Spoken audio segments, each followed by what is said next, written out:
गजबजलेल्या वस्तीत आणि नागरी इमारतीत फटाके स्टॉक करू नये. अशात फटाकेमुळे कोणती दुर्घटना घडू शकते.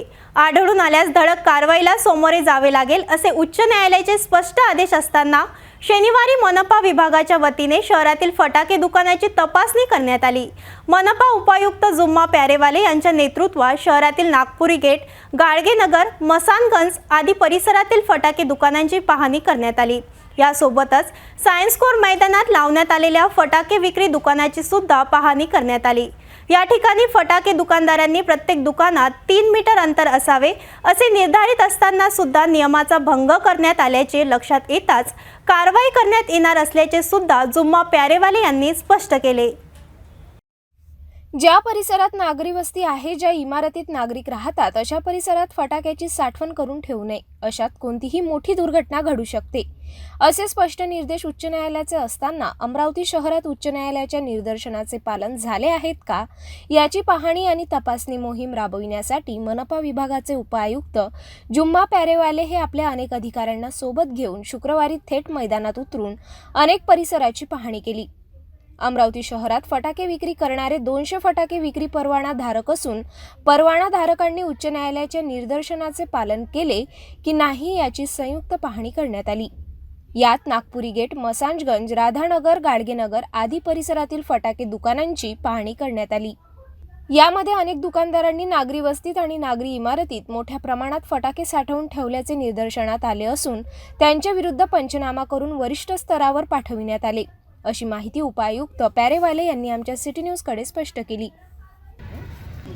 सर, मनपा वतीने काय आपण सर्वे करण्यात आलेला आहे? अमरावती शहरात विविध ठिकाणी फटाक्याचे दुकान लागलेले आहे. फटाके जे आपल्या शहरात फटाके विक्रीसाठी जी व्यवस्था असायला पाहिजे त्यामध्ये 2016 उच्च न्यायालयाने स्पष्टपणे निर्देश दिलेले आहेत की महसूल असेल, महानगरपालिका असेल किंवा गृह विभाग असेल यांनी अनुचित प्रकार घडू नये किंवा एखादा स्फोट होऊ नये किंवा कोणत्या प्रकारची अशा पद्धतीने ज्याला आपल्या हानिकारक कोणत्या गोष्टी घडू नये म्हणून काही नॉर्म्स घालून दिलेले आणि स्ट्रिक्टली फॉलो करावा म्हणून हायकोर्टाने निर्देश दिलेले आहे. त्या निर्देशानुसार आज आम्ही पूर्ण शहराचं इन्स्पेक्शन केलेलं आहे.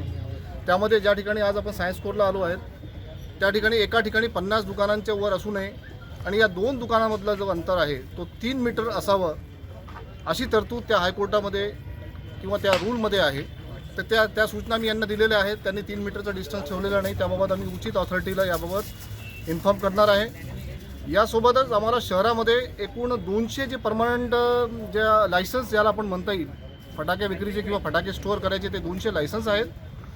तर त्या 200 लायसन्समध्ये आम्हाला ज्या हायकोर्टाने निर्देश दिले आहेत की कोणत्याही इमारतीमध्ये ज्या ठिकाणी रहिवासी वर राहत नाही किंवा जवळपास रहिवासी राहत नाही त्या ठिकाणी कोणत्याही प्रकारचे लायसन्स देऊ नये असे महानगरपालिकेला, गृह विभागाला निर्देश दिलेले आहेत.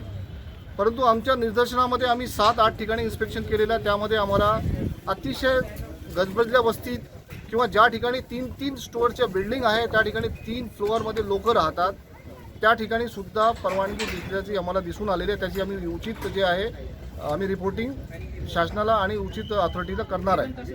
त्यामुळे आपण सर्व अमरावती शहरवासियांना सुद्धा आवाहन करण्यात येत आहे की पर्यावरणपूर्वक आपण फटाके या ठिकाणी जो फोडण्याचा प्रकार असेल किंवा ते आपल्या दिवाळी मनवण्याचा प्रकार असेल तर ते करावं.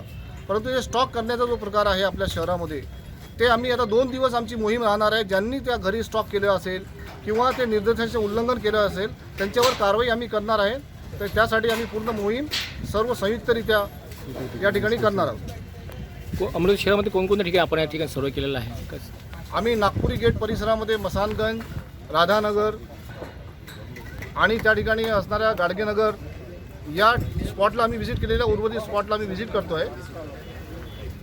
त्या ठिकाणी आम्हाला जे आढळून आलेलं आहे की ज्या ठिकाणी इमारतीमध्ये स्टॉक केलेला आहे त्यांच्यावर आम्ही कारवाई करणार आहोत. उच्च न्यायालयाच्या नियमाचं उल्लंघन केलं दिसून येत आहे. स्पष्टपणे उल्लंघन आम्हाला दिसून येते. त्याबाबत आम्ही योग्य ती कारवाई करणार आहोत. यासोबतच सायन्स कोर मैदानात लावण्यात आलेल्या फटाके विक्री परिसराची सुद्धा पाहणी करण्यात आली. येथे सुरक्षा म्हणून फटाके विक्रेत्यांनी अग्निशमन यंत्र, पाणी, मातीची व्यवस्था केली का याची सुद्धा पाहणी करण्यात आली. सायन्स कोर मैदानात प्रत्येक फटाके दुकानात 3 मीटर अंतर असणे गरजेचे असताना या ठिकाणी या नियमाचा भंग झाल्याचे लक्षात येताच दुकानदारांना दंड देण्यात येणार असल्याची माहिती सुद्धा व्यक्त करण्यात आली.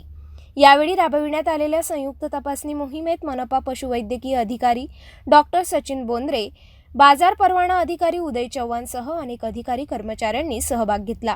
अमरावतीकरांनी हरित दिवाळी साजरी करावी, ध्वनी प्रदूषण रहित दिवाळी साजरी करावी, ध्वनी प्रदूषण रहित फटाके फोडू नये असे आवाहन सुद्धा मनपा उपायुक्त जुम्मा पॅरेवाले यांनी नागरिकांना केले आहे. सर्व अमरावती शहरवासियांना महानगरपालिकेतर्फे आवाहन करण्यात येत आहे की दरवर्षीप्रमाणे यावर्षी आपण अतिशय उत्साहपूर्वक दीपावलीचा साजरा करणार आहोत. पण त्यासोबत आपली जबाबदारी म्हणून ज्याला आपण हरित दिवाळी म्हणतो ते आपण सर्वांनी साजरी करावी आणि कमीत कमी इंटेन्सिटीचे असणारे क्रॅकर्स आहे, कमीत कमी इंटेन्सिटीचे असणारे फटाके आहेत आणि माननीय उच्च न्यायालयाने दिलेल्या निर्देशानुसार विहित वेळेतच त्या फटाके फोडण्याचं काम करावं आणि आपल्या पर्यावरणाला कशा पद्धतीने हातभार लावता येईल यासाठी आपण एक जबाबदार नागरिक म्हणून या ठिकाणी हातभार लावावा आणि आपली दिवाळी अतिशय मंगलमय शुभ दिवाळी व्हावी अशी या ठिकाणी मी इच्छा व्यक्त करतो. आणि आपणसुद्धा एक जबाबदार नागरिक म्हणून आपल्या देशाला, आपल्या शहराला कशा पद्धतीने आपण स्वच्छतापूर्वक आणि पर्यावरणपूर्वक बनवूया यासाठी आपण सर्वांनी समोर यावं असं मी या ठिकाणी आपल्याला आवाहन करतो.